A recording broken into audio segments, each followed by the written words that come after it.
अगर मैं अभी बोल दूं राहुल गांधी अच्छा है तो कांग्रेस का चमचा, अगर मैं अभी बोल दूं केजरीवाल बिजली दे रहा है तो उसका दल्ला। स्टेडियम का नामकरण हो रहा है मौजूदा प्रधानमंत्री के नाम पे और उनका अनावरण कर रहे हैं मौजूदा राष्ट्रपति। क्या रजत शर्मा ने कभी ये नहीं सोचा कि एक बार बाबा रामदेव से पूछें? ये वही बाबा रामदेव है जिन्होंने कहा था कि 30 रुपए में पेट्रोल मिलना चाहिए। केवल एनडीटीवी को छोड़ के कोई क्यों नहीं दिखा रहा है, या यूट्यूबर्स को छोड़ के कोई क्यों नहीं दिखा रहा कि चाइनीज कंपनी को 50 परियोजनाओं को ग्रीन सिग्नल मिलने वाला है? अनुराग ठाकुर का है जी, और इनके पास तो पूरी स्ट्रैटेजी है। निर्मला सीतारमण जैसी स्पीयर हेड है, स्मृति ईरानी जैसे स्पीयर हेड है, सनी देओल जैसे स्पीयर हेड है, कंगना जी है, अक्षय कुमार है, सुनील शेट्टी भी ताजा जुड़े इनसे, अजय देवगन भी जुड़े हैं। तो ये क्यों नहीं उसको ग्रोथ में ले आ पा रहे? आपने ईमानदारी कैसा कौन सा खड्डा खोदा है जो आपको 3-3 पेंशन मिल रहा है? उनको बताइए ना, उनकी ज्वाइनिंग क्यों नहीं दे रहे हैं? Medical fit, physical fit, written test pass किया, कोई टेस्ट और बचा नहीं तो जॉब क्यों नहीं दे रहे हैं? और आपके पास वैकेंसी है। अमित शाह जी मास्क पहनते हैं क्या? अंजना सिंह पहनती है क्या आज तक में? ये रूल हम जैसे सिविलियंस के लिए 2000 रुपए का चालान गाल पे चाटा नहीं लगता। अब ये चौथा केस है। अब देखिए इनको आरटीआई से हराएंगे, आज चौड़े में हराएंगे इनको। देखिए दो चीजें आपको समझना होगा कि जब 2014 में इनकी सरकार आई थी, 2014 में, तो इनकी सरकार बहुत सारी चीजों को रिमूव करने के लिए आई थी। आखिर 70 साल के एक रेजिम को, जिसे कांग्रेस का रेजिम, ये बीजेपी वाले ही बोलते हैं, मैं और आपका कहना नहीं है। और मैंने तो कभी वोट दिया नहीं था, मैंने पहली बार वोट ही 2014 में दिया। ये ऑफिशियल है, आप मेरे फेसबुक के पेज पे भी देख सकते हैं, ये ऑफिशियल चीज है। तो मैं एक बात आपसे कहना चाहूंगा कि हमने उनको वोट क्यों दिया था? हमने उनको इलेक्ट नहीं किया था। एक्चुअली उनका इलेक्शन हमारे सिलेक्शन के द्वारा हुआ था। मन से वोट दिया था, हृदय से वोट दिया था, दिल से वोट दिया था। आप इस बात को समझेंगे। लेकिन हुआ क्या, उन्होंने बोला कि एक परिवार के नाते 50,000 परियोजनाएं चल रही हैं गांधी परिवार के नाम से, 50,000 projects in the name of Gandhi family या कांग्रेस फैमिली, आप कुछ भी बोल लें। आज के डेट में गांधी फैमिली यानी कांग्रेस का परिवार, ये उनका कहना था। लेकिन आज क्या है, आज सरदार वल्लभ भाई पटेल का जो स्टेडियम है मोंटेरा का, जिसमें कई अंतर्राष्ट्रीय टेस्ट मैच, वनडे इंटरनेशनल और एक T20 भी खेला जा चुका है, आप उसको आज फिर से नवीनीकरण कर चुके हैं। और नवीनीकरण करने के बाद आपने एक बात ऑब्जर्व किया कि आपने एक कॉम्प्लेक्स का नाम कर दिया सरदार वल्लभ भाई पटेल, उसी के अंदर का एक कॉम्प्लेक्स का, लेकिन स्टेडियम का नाम कर दिया नरेंद्र मोदी स्टेडियम। राइट, आज देश के एक मौजूदा प्रधानमंत्री, और उससे भी ताज्जुब की बात यह है कि उनका उद्घाटन करते हैं देश के मौजूदा राष्ट्रपति। ये डबल सरप्राइज पैकेज है, क्योंकि एक राष्ट्रपति जो हैं वो प्रथम नागरिक है हमारे राष्ट्र के। आज किसान आंदोलन में 200 से ज्यादा लोगों ने शहादत दी है, 200 से ज्यादा लोगों ने। उनके लिए किसी को समय नहीं मिल रहा है, लेकिन राष्ट्रपति महोदय को इस कोरोना काल में एक स्टेडियम का अनावरण करने का समय मिल रहा है। और आप वो दौर देखिएगा किस तरीके का, मास्क पहन के लोग जा रहे हैं, स्टेडियम का नाम रखा जा रहा है, अंबानी कॉर्नर भी है, अडानी एंड भी है। ये भी आपको बता देना चाहूंगा। एक सवाल लोगों के मन में केवल ये रह गया, 23 तारीख को मैं कलकत्ता था, मुझे पता चला कि माननीय मोदी जी भी कलकत्ता पहुंच रहे हैं, तो मैं शहीद मीनार में था, मेरी वहां कॉन्फ्रेंस थी और नेताजी सुभाष सेना के लोगों ने मुझे इन्वाइट किया था।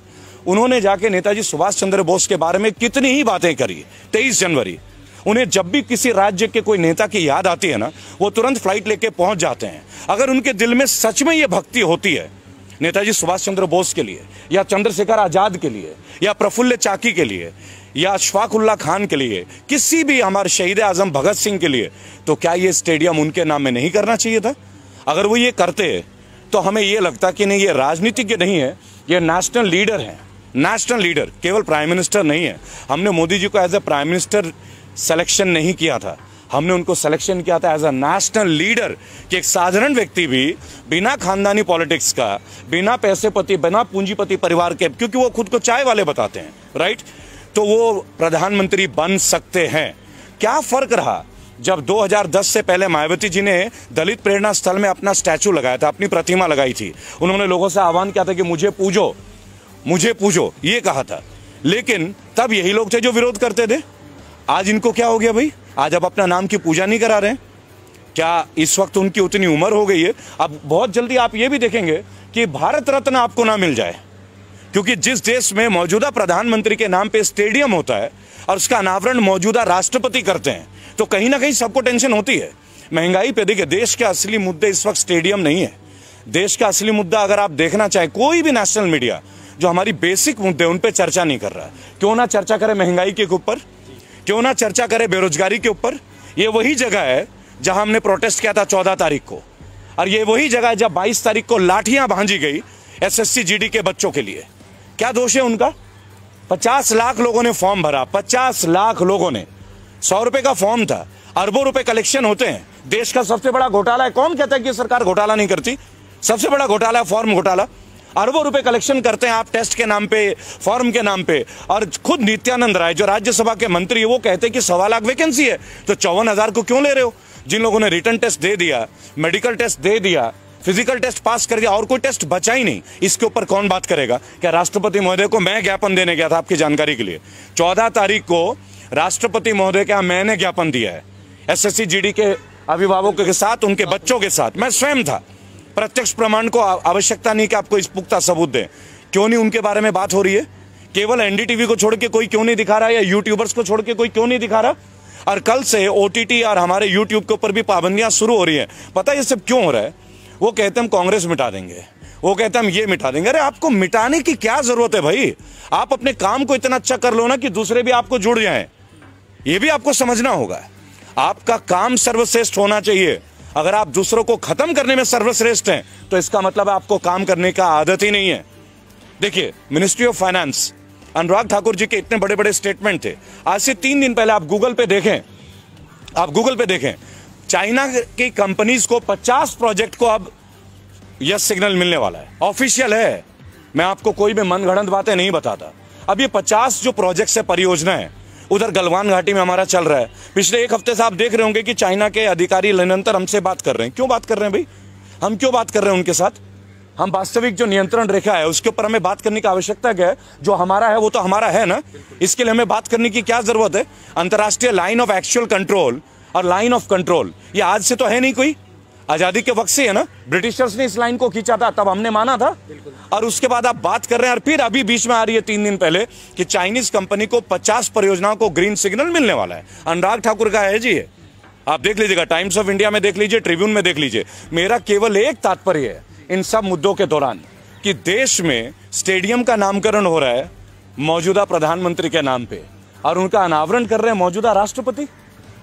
वो राष्ट्रपति महोदय जिनको 200 लोगों की शहादत पे वक्त नहीं मिल रहा है, वो राष्ट्रपति महोदय जिनको मुरादनगर में एक, आप बोलते हैं कि हम प्राइवेटाइज का विरोध क्यों कर रहे हैं, आपको उदाहरण देंगे कि क्यों हम लोग उदाहरण दे रहे हैं कि आपको सरकारी संपत्ति आप क्यों बेच रहे हैं, उसके ऊपर उदाहरण है।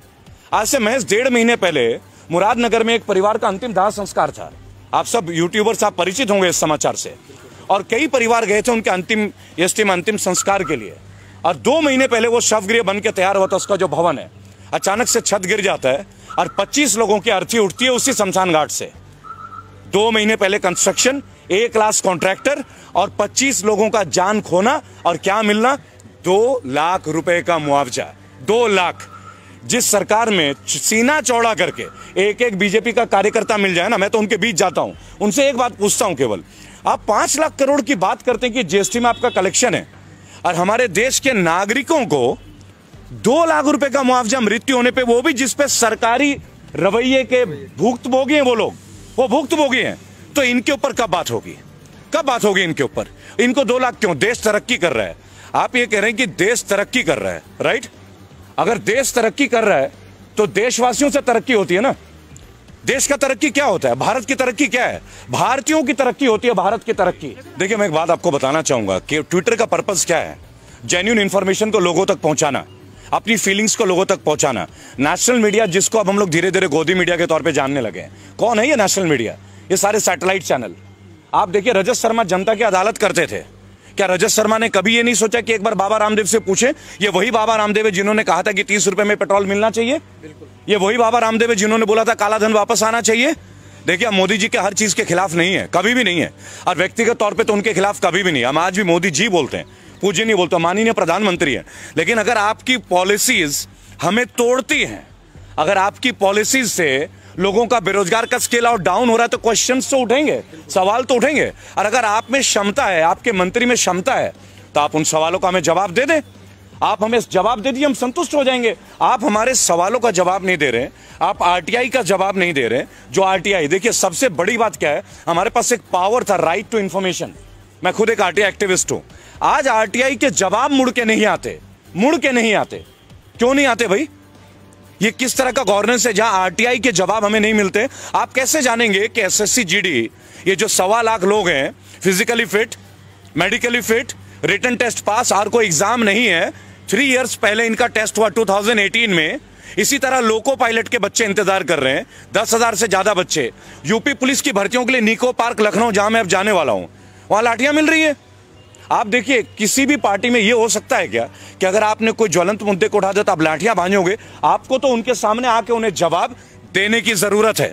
सेटिस्फाई कीजिए, यूथ को सेटिस्फाई कीजिए। आप एक बात बताइए, यूथ क्रिमिनल कैसे बनते हैं? आज की डेट में भारत में सबसे ज्यादा पढ़े लिखे लोग जो हैं वो बेरोजगार है, और वो केवल इस भाजपा शासन की देन नहीं है, ऑब्वियसली कांग्रेस की भी देन बहुत बड़ी रही है। लेकिन what about the change? What about the change? इसीलिए तो हम इनको लेके आए थे ना। और कितने साल, और कितने साल भाई? 7 साल होने को आए ना। 1 साल में आपको एक वैकेंसी तो देनी पड़ेगी ना, कोई एक सेक्शन में। और ये तो तब है जब उसी ब्रांच में सीट वेकेंट है, पैरामिलिट्री फोर्सेस की पोस्ट वेकेंट है। ये खुद पैरामिलिट्री वाले बोल रहे हैं, यानी देश की सुरक्षा खतरे में, और बच्चे सिलेक्टेड है फिर भी आप उनको जॉब नहीं दे रहे हो। आपको समझना होगा। देखिए, मैं क्लियर आपको बताऊंगा कौन नहीं है रेबल, अब कौन नहीं है। हर एक यूट्यूबर बागी है। क्यों बागी है? क्योंकि वो ग्राउंड जीरो लेवल पे सच्चाई को प्रदर्शित कर रहा है, चाहे आप हो चाहे जितने भी और चैनल्स हैं। अरे एक रिस्क है। अरे क्या कमा लेते हैं? क्या पैसे कमाते हैं क्या वो लोग? उन्हें भी लगता है कि हम अपने हिस्से की जिम्मेदारी राष्ट्र के प्रति निभाएं। क्या आपको लगता है कि जितने भी बैचलर ऑफ जर्नलिज्म करके बच्चे बैठे हैं, क्या उनको जॉब मिल रही है? क्या आप जाके देखिए, आज तक में कितनी रिक्रूटमेंट है, इंडिया टीवी में कितनी रिक्रूटमेंट है, एबीपी न्यूज में कितनी रिक्रूटमेंट है, वही रूबिका लियाकत, वही रजत शर्मा सालों से। क्या नेपोटिज्म नहीं है ये सब? वही अर्चना सिंह, क्या ये नेपोटिज्म नहीं है? यानी जो लड़के गोल्ड मेडलिस्ट करके पास होते हैं जर्नलिज्म करके, उन्हें क्यों नहीं मिलती नेशनल मीडिया? मैं भी उनमें से एक हूं। I myself I won the best result in year 2000 और the best one in my university, CCS university Meerut. मिल गया क्या मुझे? क्यों नहीं मिलता? उसके लिए आप क्या बोलेंगे कि आपने अच्छी मेहनत नहीं की? लेकिन हमें अपने हिस्से का वो जॉब नहीं चाहिए, लेकिन हमें अपने हिस्से का सम्मान तो चाहिए ना।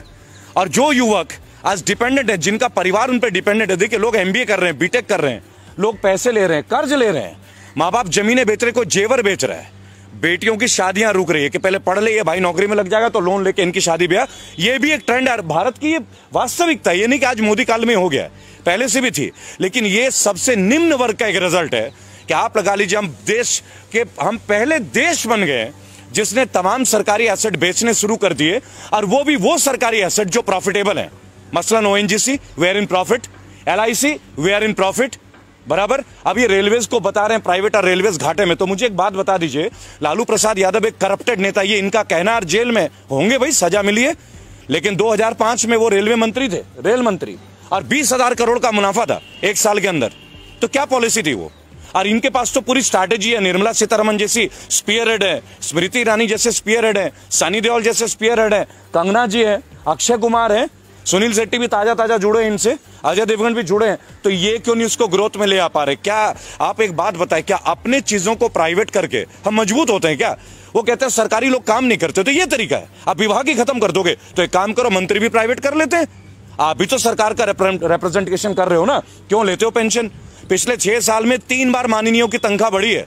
मैंने अभी यशपाल आर्या, जो कि उत्तराखंड के कद्दावर नेता हैं बीजेपी के, मैंने उनसे एक बात पूछा कि भाई साहब, आपके ड्यूटी में जो आईपीएस है ये बेईमान है क्या? ये पुलिस वाला हरामखोर है क्या जो इसको पेंशन नहीं मिलती? आपने ईमानदारी कैसे, कौन सा खड्डा खोदा है जो आपको 3-3 पेंशन मिल रहा है? जब आप पार्षद थे तब 1, एमएलए थे तब 2, एमपी बने 3 और मंत्री बने 4। यानी आईपीएस के लिए जो 10 साल रगड़ रहा है अपना, दिल्ली में आके कोचिंग ले रहा है, घर से पैसे भीख मांग के ला रहा है, वो ईमानदार नहीं है। और आप जो व्हाइट कुर्ता पजामा पहनते हो, आप ईमानदारी का ठंगा लेके, और आपके घर का हर आदमी बीएमडब्ल्यू और फॉर्च्यूनर के नीचे घूमता नहीं है। आप बता दीजिए, मोदी जी के काल में सैलरी बढ़ी नहीं है क्या? क्यों बढ़ी वही सैलरी? अगर आप ईमानदारी का परिचय देते, घटाइए ना, एनपीएस उन पे भी लागू कीजिए, पेंशन बंद कर दीजिए। हम आपके साथ खिलाफ नहीं है, सख्त आपकी विचारधारा को समर्थन करेंगे, लेकिन एक कंडीशन है। 5 सवाल है। देखिए, आप लोग इतने सवाल पूछते हैं ना, 5 क्वेश्चन पे हमारे साथ आके डिबेट पे आ जाइए। Only 5 question. पहली बात, एम्प्लॉयमेंट के ऊपर बात करते हैं। फर्स्ट, एम्प्लॉयमेंट के ऊपर बात कर लेते हैं, केवल एम्प्लॉयमेंट पे आपने लास्ट 6.5 ईयर्स में जो आपके केंद्र शासित प्रदेश हैं, 15 साल रहे आप मध्य प्रदेश में, छत्तीसगढ़ रहे 10 साल से ऊपर, बराबर। स्टैट्स के साथ बात करूंगा, जुबानी बात नहीं करूंगा, पूरा स्टैट्स है। आरटीआई एक्टिविस्ट हूं, 27 बार की जेल की यात्रा है सर, और भक्त रहा हूं मोदी जी का, कड़ा भक्त।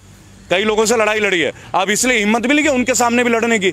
आज जो बच्चे बैठे हैं 1.25 लाख और आए हुए हैं गुरुद्वारे में, उनको फेस कीजिए ना, उनको बताइए ना उनकी ज्वाइनिंग क्यों नहीं दे रहे हैं। Medical fit, physical fit, written test pass किया, कोई टेस्ट और बचा नहीं, तो जॉब क्यों नहीं दे रहे हैं? और आपके पास वैकेंसी है, क्यों नहीं दे रहे भाई उनको जॉब, बताइए।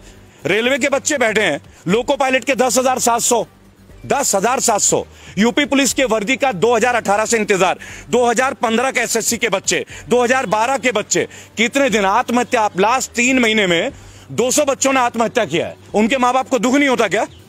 लोअर मिडिल क्लास फैमिली, कई ओवर एज हो गए, दोबारा गवर्नमेंट जॉब दे नहीं सकते हैं, सेलेक्टिविटी है। They have been selected, but they haven't got their jobs, and they won't get their jobs in this government. ये लड़ाई उनके लिए है, ये लड़ाई उनके लिए। और अगर प्रदर्शन करने से आप लाठियां भांजोगे, तो प्रदर्शन तो आपने भी किया था 2014 में। कि आप एक बात देखिएगा, पिछले 5 महीने में फास्टैग आ जाता है। आप कहते हैं घर पे रहो, सुरक्षित रहो, दूरी बना के रखो, तो कोरोना काल में घर से बाहर तो जा ही नहीं रहे थे। फास्टैग की अचानक क्या जरूरत पड़ गई? 500 रुपए में था फास्टैग, और 50% पैसा उसका गवर्नमेंट के पास था। उसके बाद हाई सिक्योरिटी नंबर प्लेट 1500 से 2000 रुपए में। क्यों भाई? हमारे पीछे आतंकवादी लग रहे हैं, हमारी गाड़ी के पीछे आतंकवादी लग रहा है, सिविलियंस के पीछे। यहां भी गवर्नमेंट को पैसे चाहिए। और यहां जहां दिल्ली में आप खड़े, मास्क नहीं पहनता, मैं ओपनली आपको बोलूंगा, नहीं पहनता। और लगभग 3 करोड़ से ज्यादा लोगों से मिला हूं, वर्क कर रहा हूं कोरोना के ऊपर भी, एक से एक वर्ल्ड के फेमस डॉक्टर्स के साथ बराबर। अगर है कोरोना तो बंगाल में रैली क्यों हो रही है? अगर था कोरोना तो बिहार में रैली क्यों हो रही है? और अगर अब भी कोरोना है तो तमिलनाडु में क्यों हो रहा है? तब इनके नहीं। अमित शाह जी मास्क पहनते हैं क्या? अंजना सिंह पहनती है क्या आज तक में? ये रूल हम जैसे सिविलियंस के लिए 2000 रुपए का चालान गाल पे चाटा नहीं लगता?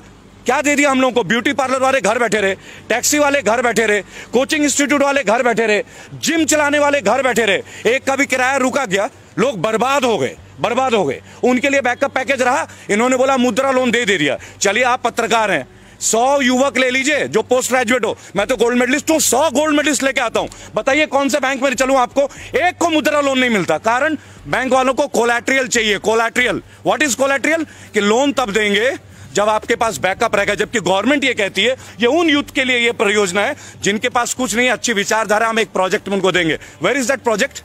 कहां है वो प्रोजेक्ट? इस बात का विवाद है। तो हमारा विवाद नहीं है, हमारा फाइट आपके साथ, बैड गवर्नेंस के साथ। और हम लोग बजाते सबकी हैं, हम लोग कांग्रेस को भी बख्शते नहीं है। मैं आपको बता दूं, अगर राहुल गांधी में ही दम होता, उनमें ही क्वालिटी होती, तो हमें इनको थोड़ी झेलना पड़ता, अच्छे दिन का जुमला थोड़ी सहना होता। उन्होंने भी वही किया, इन्होंने भी यही किया। और आज अगर कुछ कोई अच्छा कर रहा है, अगर मैं अभी बोल दूं राहुल गांधी अच्छा है तो कांग्रेस का चमचा, अगर मैं अभी बोल दूं केजरीवाल बिजली दे रहा है तो उसका दल्ला, यही तो इनके पास रह गया। केवल आईटी की वॉर है हम लोगों के साथ, आईटी। और अब जो आपने बोला ना सोशल मीडिया, क्या हो जाएगा सोशल मीडिया में? रोक दोगे तो क्या होगा? बोलना बंद कर देंगे। अरे जिस रोड पे खड़े होंगे ना, वहां हजारों लोग खड़े होंगे। जुबान भी बंद कर दोगे क्या? जुबान बंद कर दोगे? अनुराग ठाकुर नहीं बोलते हैं गोली मारो, मार दो गोली भाई, गद्दारी तो दिखा दो। अरे गद्दार को तो जीने का हक ही नहीं है। आपके लोगों में अनुराग ठाकुर कौन से गाड़ी में घूमते हैं जी? और परिवारवाद की चर्चा। राजनाथ सिंह का बेटा कौन है? मैं गौतम बुद्ध नगर में रहता हूं, राम राज्य में, जहां बोलना मना है, आपकी जानकारी के लिए मैं वहीं से बजाता हूं। कौन है पंकज सिंह? राजनाथ सिंह का बेटा। वहां के एमएलए कौन थी? विमला बाथम। कहां की थी? बेस्ट एमएलए थी। उनको हटा के राजनाथ सिंह के बेटे को टिकट दे दिया जाता है। परिवारवाद नहीं है?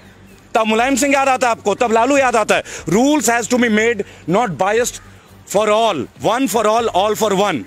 अब देखिए 12 करोड़ लोग हमारे फाउंडेशन से जुड़े हैं। इस साल के अंत तक 25 करोड़ का टारगेट है, और 2022 यूपी और 2024 पूरे देश में। लेकिन कोई पार्टी को सपोर्ट नहीं करेंगे। ओपनली हमने एक बात बोला है, जो भी कैंडिडेट क्राइम फ्री हो, जिनके ऊपर मुकदमा नहीं हो, औरतों के प्रति गंभीर केस ना हो, जिन्होंने छात्र में नेता कभी भी कोई काम किया हो, या जो अनएजुकेटेड हो, अपनी गली मोहल्ले का, उन सब लोगों को हम फाइट के लिए तैयार हैं। रेबल फाउंडेशन उनके लिए तैयार है। 97 केसेस लड़ रहा हूं, विनिंग रेट 100% है। आज तक हारे नहीं है जिस केस को उठाया है लीगली। अब ये चौथा केस है। अब देखिए इनको आरटीआई से ही हराएंगे, आज चौड़े में हराएंगे। इनको जवाब तो देना पड़ेगा। जय हिंद, जय भारत।